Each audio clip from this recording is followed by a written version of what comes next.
Good morning, good afternoon, good evening, everyone, and welcome to Building Resilience for Entrepreneurial Leaders. My name is Michelle Eisenberg, and I am a program assistant at the NASDAQ Entrepreneurial Center. And for those of you who may not know, the NASDAQ Center is a nonprofit building a better path for entrepreneurs worldwide by improving inclusion, access, and knowledge in entrepreneurship. So as you will see in the chat in a moment, the NASDAQ Center provides programs, resources, and exceptional mentorship to entrepreneurs across all races, industries, and geographies. So definitely make sure to check out those links and resources in the chat. And then just a couple of housekeeping items before we get started. First, let us know where you are dialing in from in the chat. We always love to connect.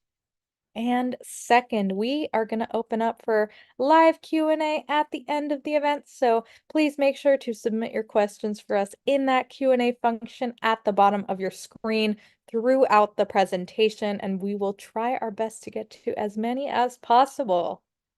And of course, none of what we do could be possible at the center without all of the amazing support from our sponsors, including NASDAQ, KPMG, Lehigh University, Wilson Sonsini, BPM, HubSpot for Startups, the Nareet Foundation, Walmart.org, and Google Cloud.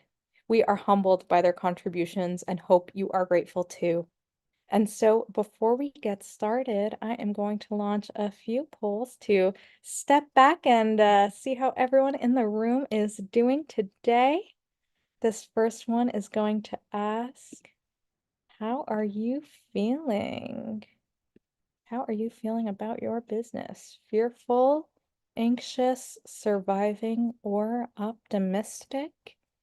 And I'll give it just a couple moments for folks to submit a response here. Thank you, thank you. All right, I'll give it one more moment. All right, I'm going to end this poll and share these results. Awesome. Looks like optimism is coming up in the lead. Always great to see, but definitely have some feelings of anxiety and surviving. And I am super confident that our presentation today will be very helpful in alleviating some of those feelings. So I'm going to stop sharing this poll and launch that second poll. What is keeping you up at night? Finance, sales, marketing, scale, pivot, team, or surviving. And this one just helps us understand your current needs as an entrepreneur so we can make sure the programs and resources we are developing continue to be meaningful for all of you.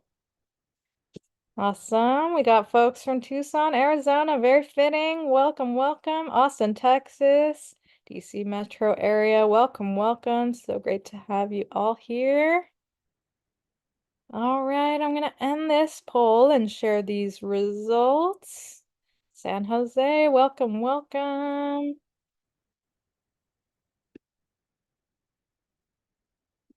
All right, looks like, oh wow, we got scale coming up in the lead. But we got really needs all across the board here. So wonderful. Thank you all so much for participating. Really helpful. I'm going to stop sharing this poll. And without any further delay, please join us in giving a warm welcome to our special guest, Mike Miles, faculty lecturer and mentor in residence at the University of Arizona Eller College of Management, fractional executive and startup mentor, investor, and advisor. Mike, always a pleasure. So excited to have you back here with us for this conversation. And I am going to pass it right over to you. Well, hello, everybody. I always appreciate the opportunity to talk to this audience, and I'm so appreciative, Michelle and Anna, for inviting me back this fall. Michelle or Anna, am I projecting the right screen? Yeah, we Do you can see see your my screen all PowerPoint good. presentation? Next. Okay, great. Fantastic. Okay. First of all, I retired from Microsoft a few years ago. I feel like I'm busier now than I was when I left the company. So you see, I have a bunch of different roles. I think I would define my retirement as being a little bit more intentional with how I spend my time, but not necessarily any less busy. Most of the things that I focus on today all revolve around entrepreneurship and social entrepreneurship. I'm very invested in the entrepreneurial community. And I'd love it if you reached out to me on LinkedIn and just shared what you're working on. I always appreciate knowing what different folks are working on. Happy to help share my thoughts if I can and if you're interested. So please reach out. I just love to hear from you about what you're working on. Today I'm going to talk about resilience in a couple different ways. But the first disclaimer is I'm not a mental health professional. So if you're feeling stressed or lots of anxiety and that kind of thing, I think the tools that I'll talk about today will probably be helpful in increasing your resilience. But they're no substitute for you trying to understand and manage your own mental health. So don't go back to YouTube and check out this recording if you're feeling overly stressed. Please seek the advice of somebody who's more qualified than I am. Without any more background, let me a little bit of story that's kind of a catalyst for focusing on my own resilience. About 1 million years ago, back in the early 2000s, I was VP of engineering at a startup that I helped co-found. We were poised to go public ourselves. We had filed our S1. We had raised Series A, B, and C funding.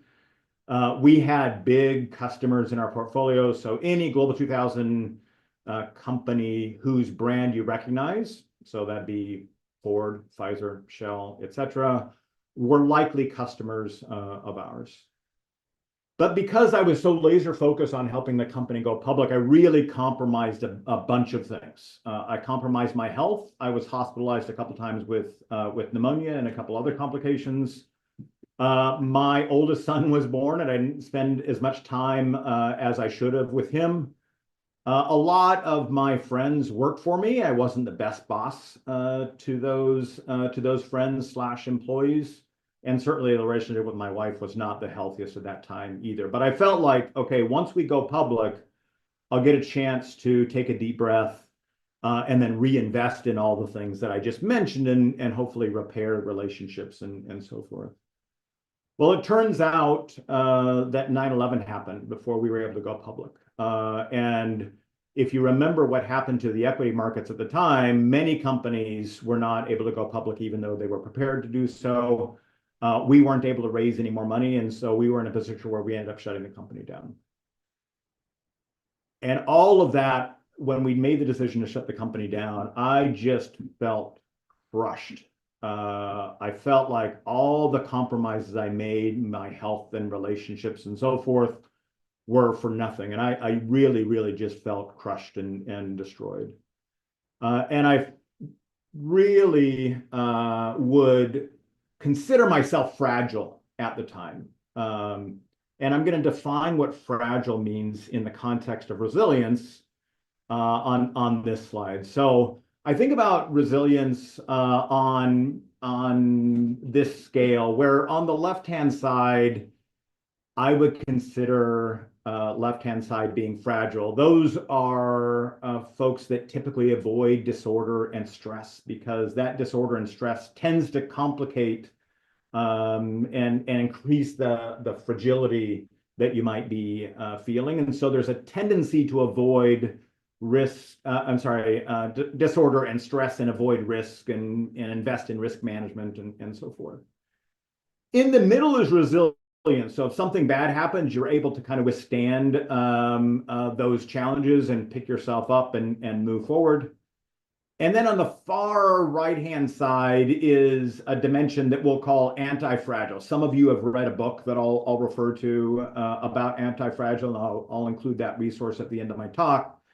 But anti-fragile is at the other end of the spectrum where you grow from disorder and stress. So if you differentiate anti-fragile from resilient, Resilient kind of manages disorder and stress, where anti-fragile can grow from that disorder and stress. So these are the definitions that I'm going to use this morning, and hopefully those definitions resonate with you. So I want you to think for a second about a time when everything went wrong for you. So if you remember my Captura days, the experience that I just shared with you, I really did feel like everything went wrong, and all of a sudden. So think about for yourselves, I'll give you 30 seconds or so to think about a time when everything went wrong. And then ask yourself whether you felt prepared for that. So we'll just sit in silence for another 20, 25 seconds or so as you contemplate that.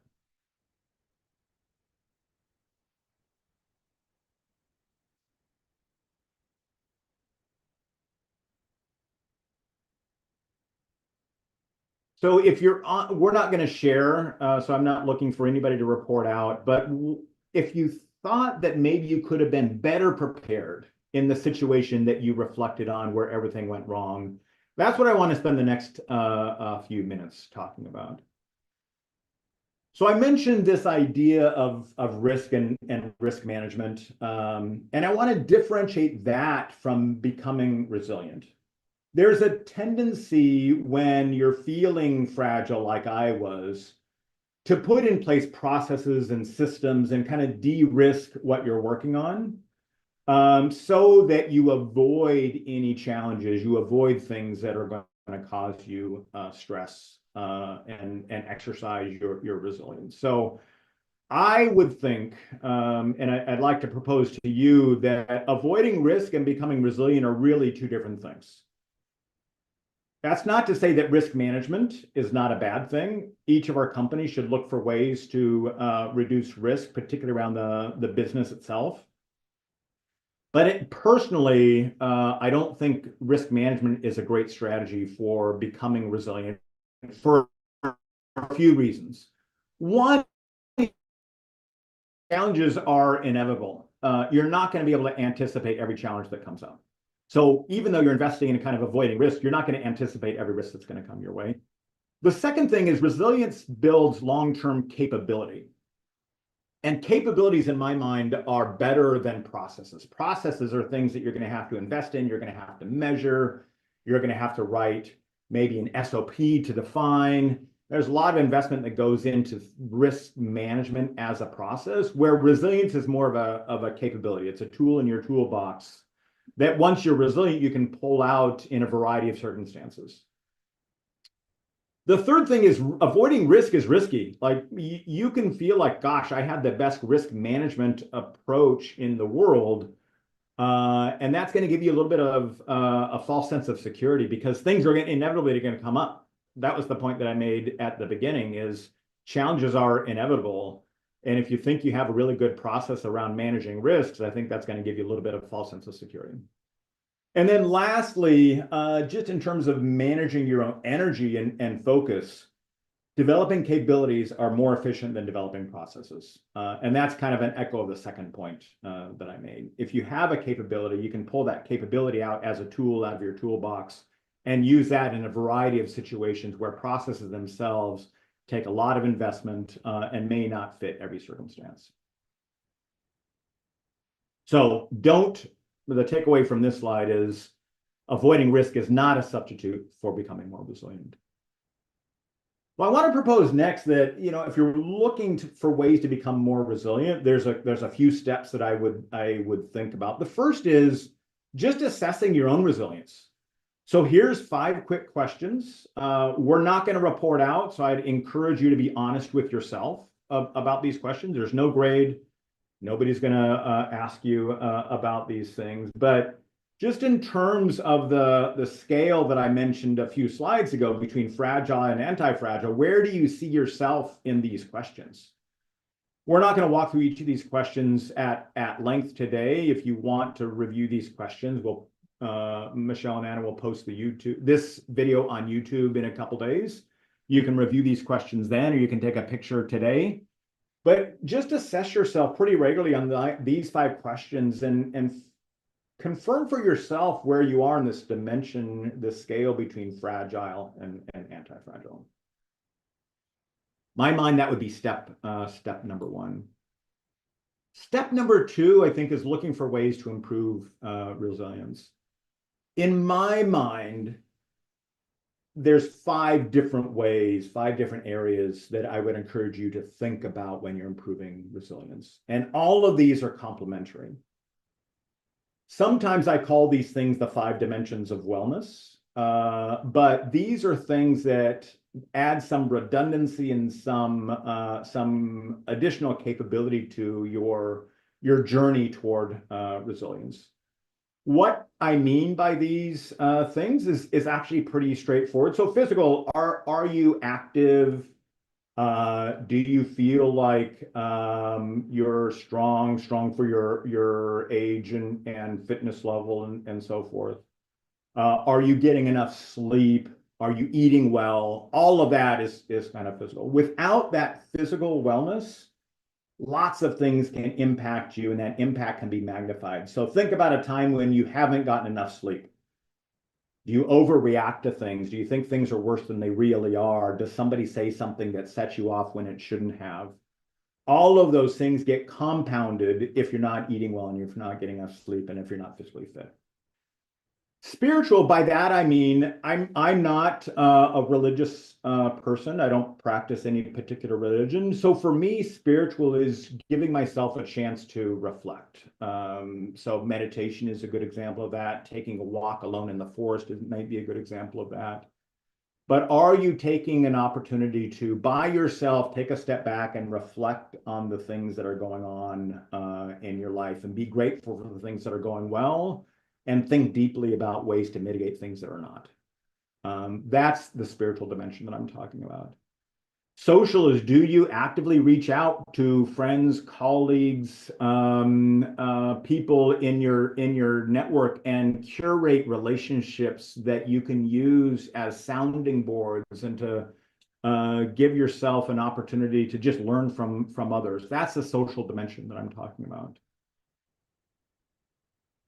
Emotional is, are you able to practice good EQ? When somebody says something that you're not prepared for, do you give yourself an opportunity to think about that before you respond to it? So being emotional, having a high EQ is what I mean by emotional. And then mental, are you constantly learning? Are you reading? Are you joining a webinar like you are this morning? Are you practicing growth mindset? So these 5 dimensions are things that if you're investing in, I think they all lead to this improved sense of resilience. I didn't come up with this on my own. A great mentor of mine is the one that suggested these 5 dimensions. And shortly after we were not able to go public in that company that I mentioned at the beginning of this talk, he shared these 5 dimensions with me, and I came up with this routine. Okay, just to share an example of how approachable investing in those 5 dimensions could be. This is my routine. I picked a couple things every day and practiced that for a few months. I added a few more things over time, but this is what I started with. I should have taken a picture of my journal. I didn't share that picture because my handwriting is messy. So this is kind of a stylized view of what I worked on, but it's relatively short, straightforward. So on Monday morning, I would spend 15 minutes just reflecting where I am, things that I should be grateful for, challenges that I was having, and maybe thinking differently about how to handle those challenges. And then I allocated time in the evening with my oldest son. So we could do anything that he wanted to do, whether it's play with Legos, go to a movie, take a hike, whatever.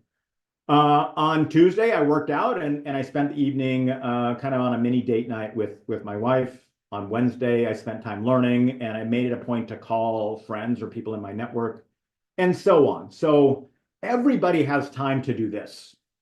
Everybody has time to come up with a routine like this. I think maybe it took me 15 minutes in the morning every day and maybe a half hour in the night every night.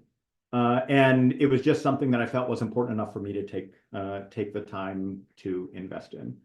And I would challenge each of us. I think all of us have the opportunity to do something like this. I know we're all busy. By definition, entrepreneurs are always busy. But balancing your time so that you can develop a routine like this, I think, is going to pay dividends in terms of improving your resilience. So on this slide, here's just some things to try. So if you're stuck on ideas in terms of the 5 dimensions that we talked about, here's some things that you can try that I think are approachable for everybody.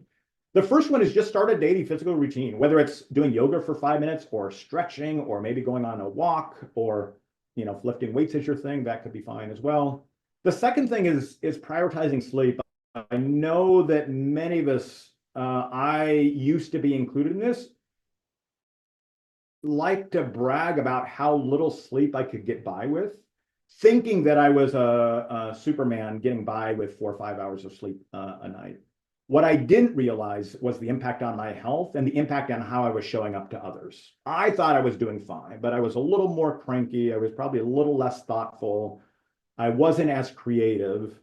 And so for those of us, like I said, me included, that tend to brag about how little sleep you can get by with, I would question whether or not you're working at your best if you're getting 4 or 5 hours of sleep. And I would encourage you to think about whether that's enough. Practicing mindfulness. This is the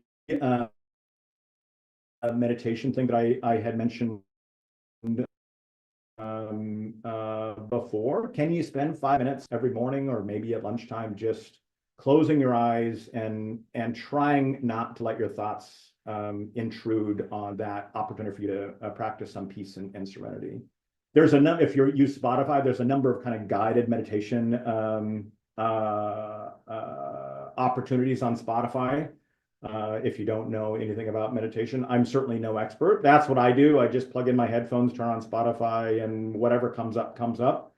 But just getting the habit where 5 minutes a few times a week, you're spending time meditating and not really thinking about problem solving, I think is a useful practice.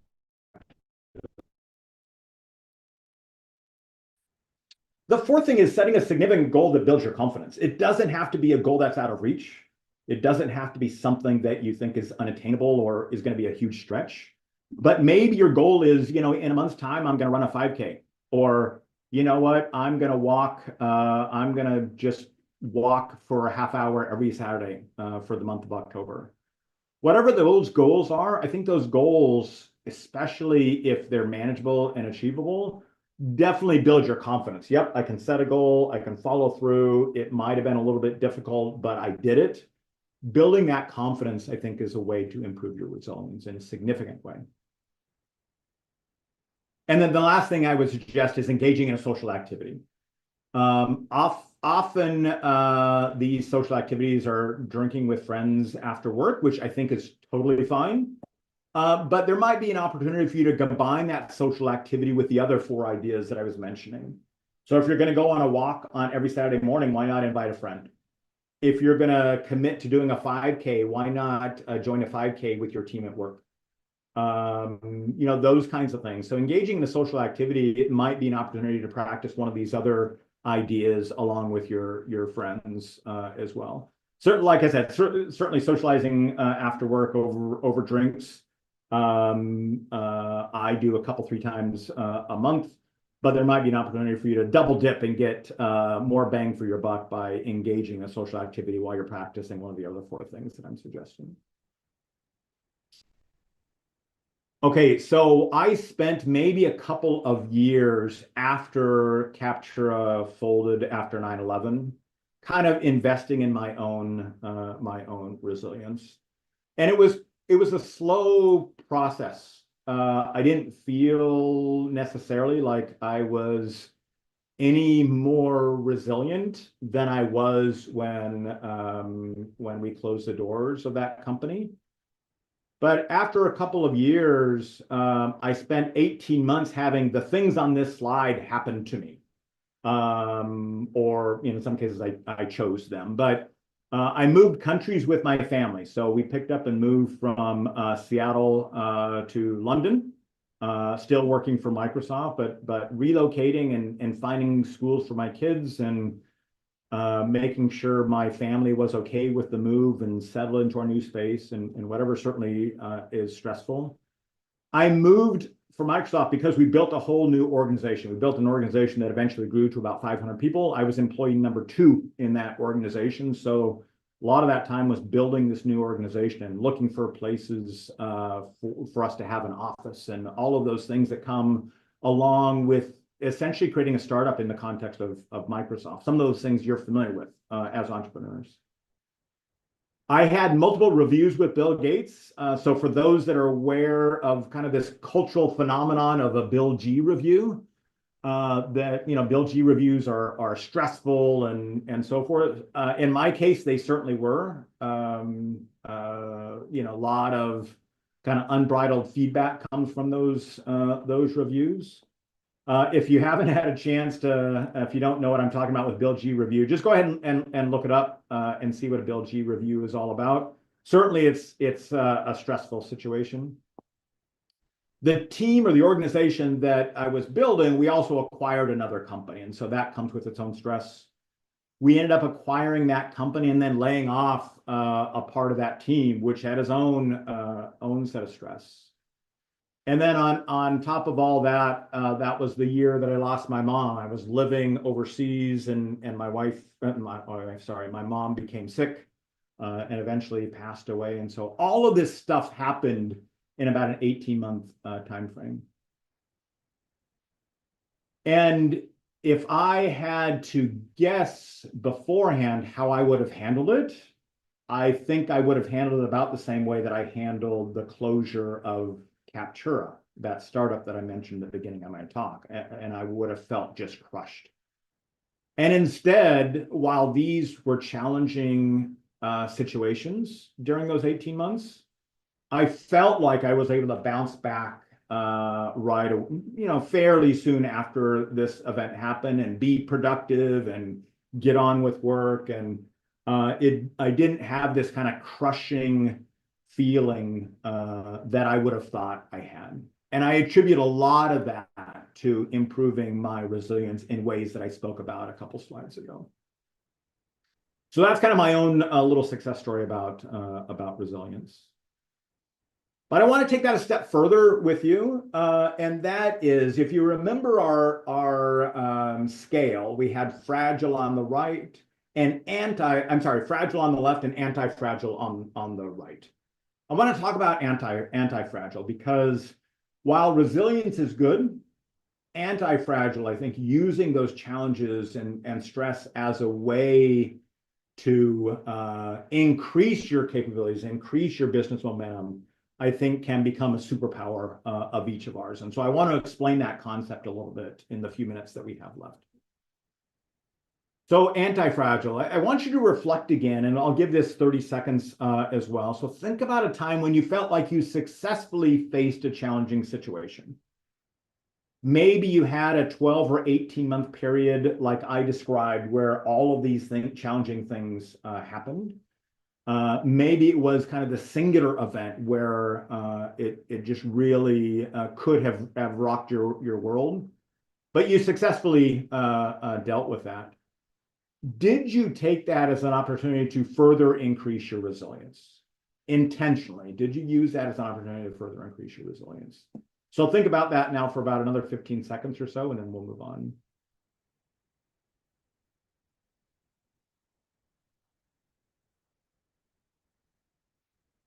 Okay, so talking about how challenging situations you can use those to become anti-fragile is what I want to talk about now. So this is me on a trail run, on a 50-kilometer trail run over the summer. It's definitely outside of my comfort zone. I selected this event because I knew I wasn't going to be able to finish it. It turns out I finished it, but I felt like at the beginning, I'm just going to sign up. I'll see how far I get. And I wanted to use that as a way to kind of push my resilience even further. So you remember these 5 dimensions. The first thing that I would suggest as to increase your ability to become anti-fragile is the same 5 dimensions that we talked about in resilience still apply. How do you become more physically fit? How do you increase your engagement with your social network? Are you continuing to invest in your own EQ? Are you looking for additional opportunities to learn and grow? So these 5 dimensions, I think, are still appropriate when you're moving from being resilient to becoming anti-fragile. There's a couple things that you might consider adding, though, and here's some examples of things that I think may make sense for you. If you feel like you're already resilient and you're on the journey to becoming anti-fragile, consider some of the unpredictability into your routine. So simple things like taking a different route to work, finding your way to the airport without using Waze or Google Maps might be an interesting challenge. If you're thinking about this suggestion from a fitness perspective, don't do the same workout every day. Have some way to change your workout from maybe cardio to weightlifting to something else that you're not anticipating, you're just surprised by every morning. The second thing is prioritize nutrition. So not just sleep, but also think about what you're putting into your body. Are you getting enough carbs, protein, and fat? Are you managing your calorie intake? Those kinds of things. Are you drinking enough water? So prioritizing nutrition will take, focusing on sleep. If you combine that with prioritizing nutrition, it's amazing, at least for me, how much better, energetic, creative I feel if I combine sleep with nutrition. Incorporating mindfulness into high stress situations. I don't think I mentioned this yet on the talk, but I'm helping one of my client companies close our Series A fundraising round. There's a lot of stressful situations with investors and the legal team and so. And I am really practicing for 5 or 10 minutes before those conversations, taking a deep breath, thinking about things that may come up in the conversation, anticipating how I would respond to those things, and using that kind of intentional mindfulness to keep my stress at a manageable level during those conversations. The fourth thing is setting a significant goal beyond your comfort zone. So this summer, I challenged myself to complete an endurance obstacle race. And similar to that trail run that I mentioned, I didn't think that I was going to be it. I just, when I signed up anyway, I just signed up. And that's, okay, now I'm committed. I've paid my money. It's on no procrastinating. I got to get ready for this thing. I eventually I was able to complete it, and that challenge, I think, helped increase my anti-fragility quite a bit.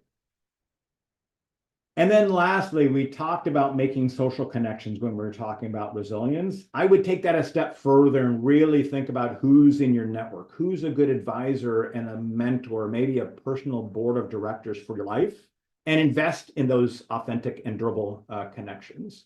Have a place that you can go to get feedback on how you're handling things or challenging situations that come up is what I mean is the goal behind that, nurturing authentic and durable connections. The second thing that comes out of that a lot is kind of the serendipitous, like you may hear from other people in that network of problems that they're working on and an opportunity for you to contribute as well.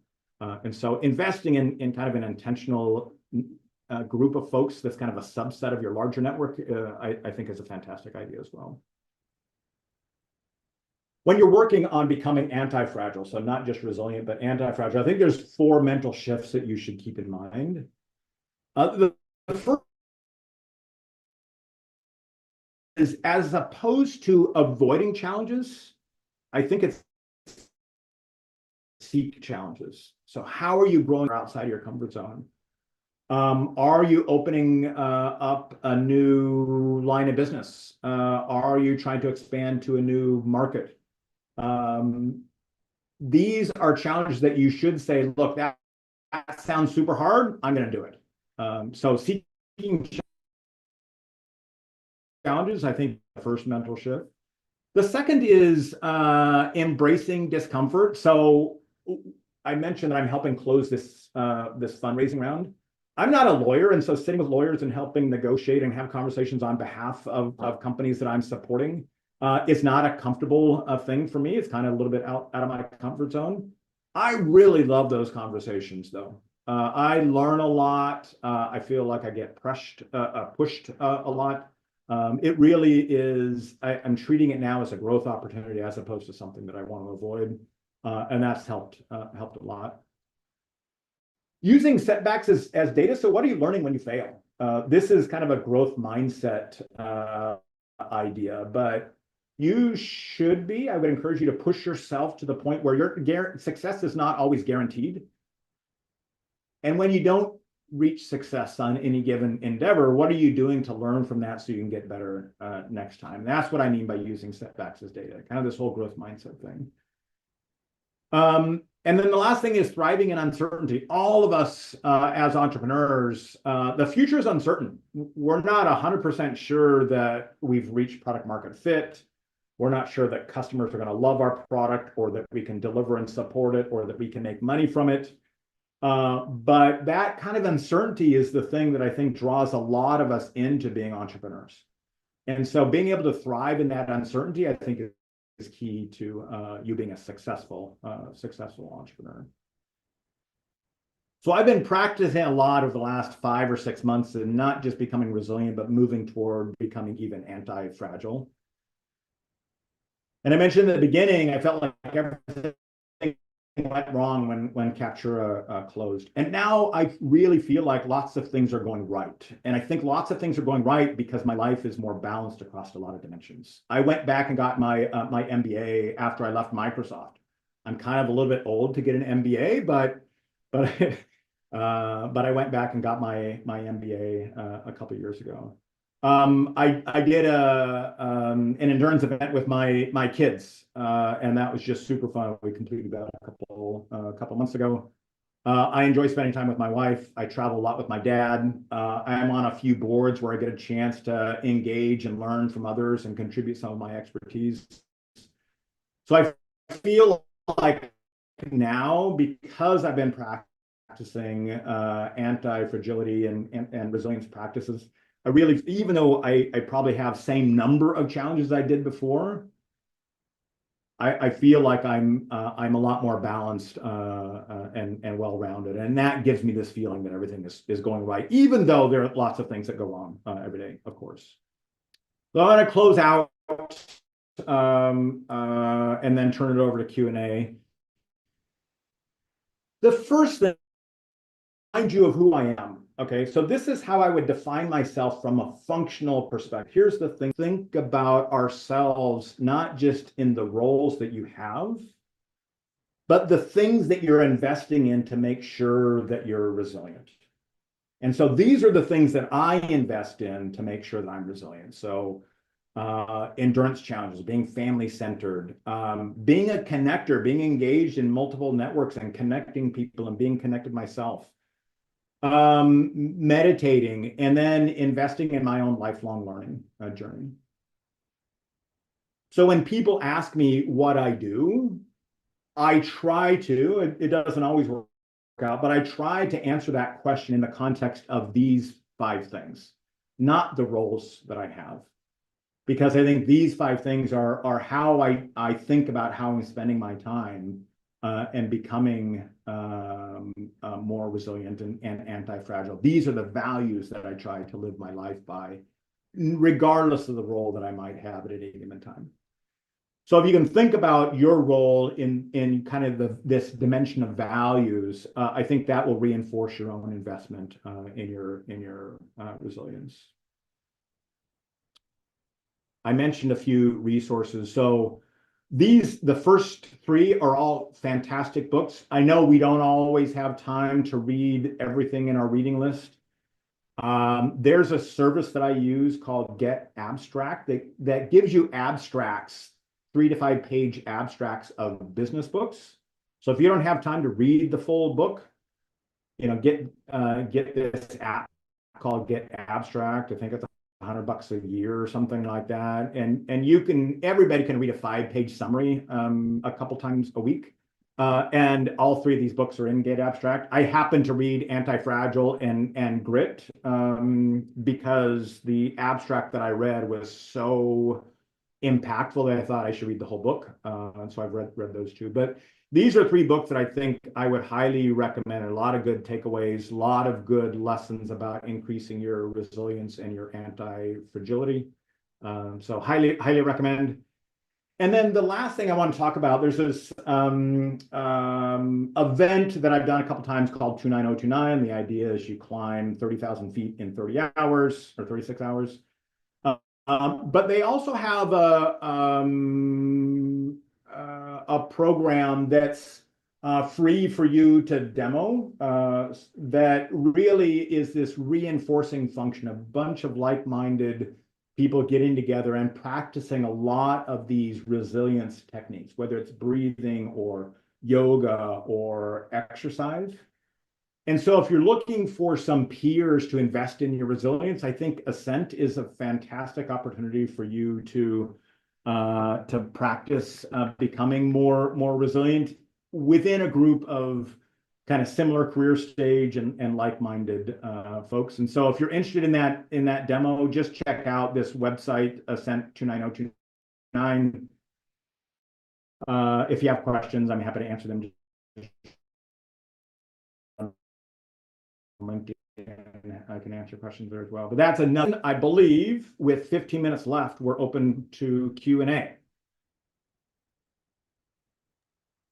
All right. Thank you so much, Mike. That was really just incredible to hear, these pieces of your journey. And I really appreciate your vulnerability and authenticity in sharing your story and the lessons that you've learned along the way to help you become the resilient, anti-fragile leader that you are now. So thank you so much. And if you are in the audience, as mentioned in the chat, and you have a question, make sure to drop it in that Q&A function at the bottom of your screen. We'll try to get to as many as possible. So just to jump right in, something we hear from entrepreneurs all the time is time management is one of their greatest challenges. And I think you kind of laid out a really great framework for like building in these moments of like investing in yourself, despite the busyness of uh, being an entrepreneur.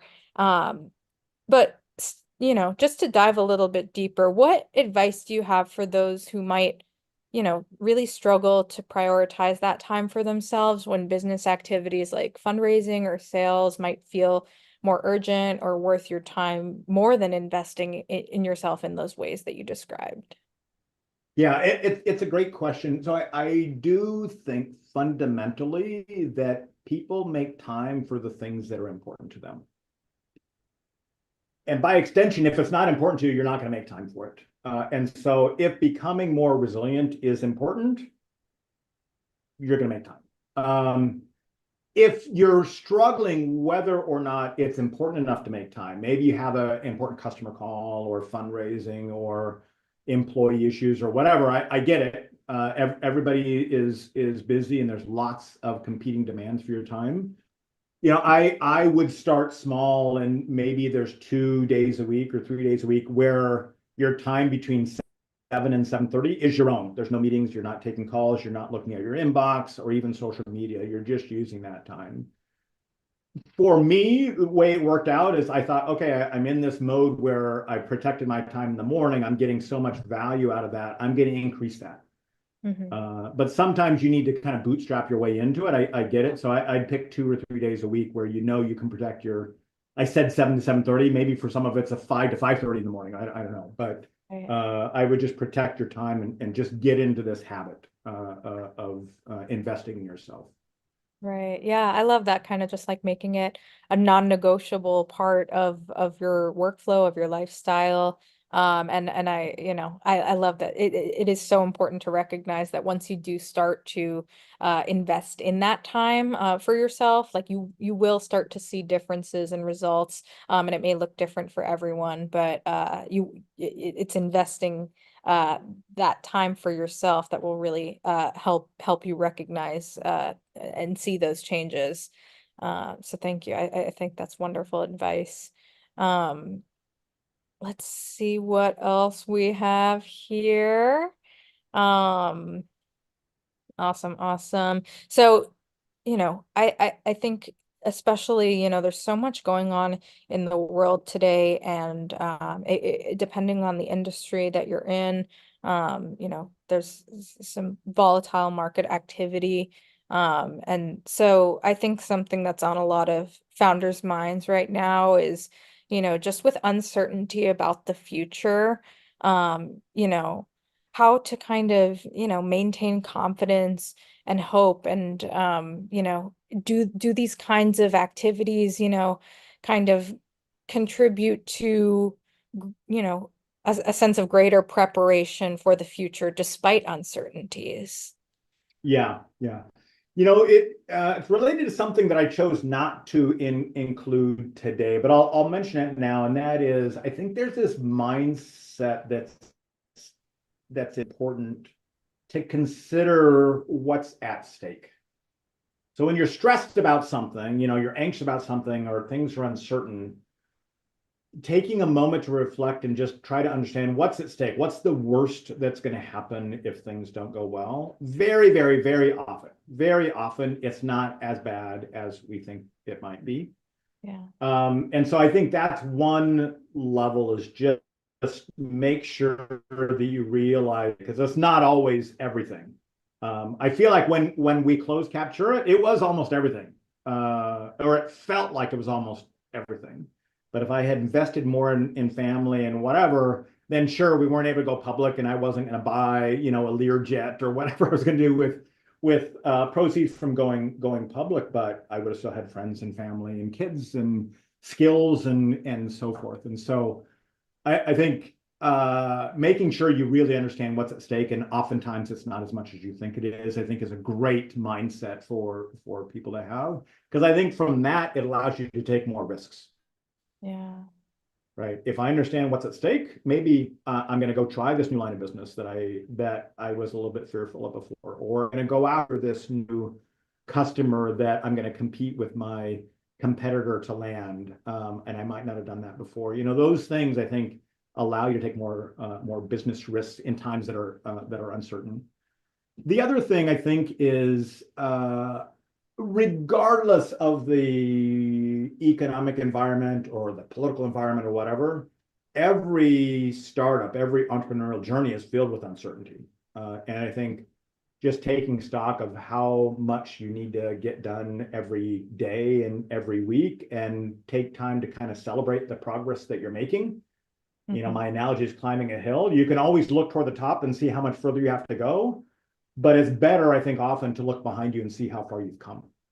Yeah. And so when things are uncertain, I mean, taking little baby steps toward your goal, and taking an opportunity to reflect and make sure you know how far you've come, I think is another best practice. We've spoken at this forum about product market fit, and that being more of a journey, because customer desirability and feasibility and viability are all dimensions that are going to change. And I think that causes its own kind of uncertainty. Also realizing that your entrepreneur journey is a journey. You're on this journey by definition, and so you might not ever reach your quote destination, but this uncertainty, I think, is part of that journey. And so just embracing that little bit of chaos and making progress in spite of it, I think is important. Right. Wonderful. Yeah, absolutely. And I think that's just so important to recognize. I think, a lot of entrepreneurs, especially like first-time founders, it can, that it's easy to feel like you're alone in this journey. And so kind of just even knowing that, uncertainty really is, just an inherent part of the entrepreneurial journey, is just, can provide a bit of comfort in knowing that like you're not alone in that experience. So thank you. Awesome. We got some more questions here. I think these two kind of tie together a little bit. But other than time management and something that we hear a lot from entrepreneurs is, high stress, consistently in their work days, leading their businesses, and this tendency to burn out. And one of these individuals is specifically asking about like co-founders, and I know we have a number of individuals in the audience today who may have a co-founder. And so I'm wondering, what your thoughts are on kind of, navigating this, you know, these incentives to invest in yourself, whether you're a solopreneur or maybe you have a co-founder, and what that can look like in terms of working collaboratively to build resilience as leaders together. Yeah.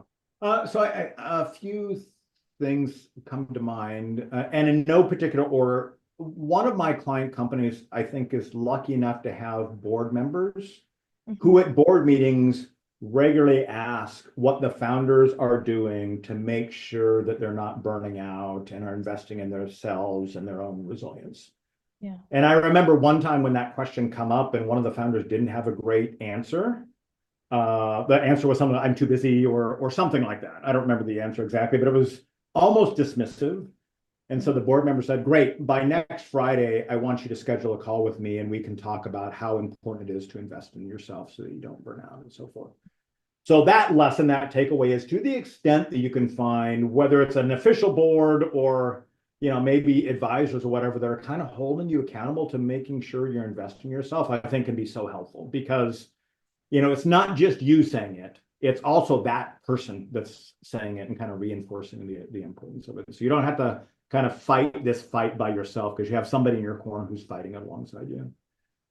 The second thing is, I do think shared values help a lot. And so if you have a co-founder who's like, no, we need to work 12 hours a day, 7 days a week, and we don't have time for this fluffy resilience, investing in yourself stuff.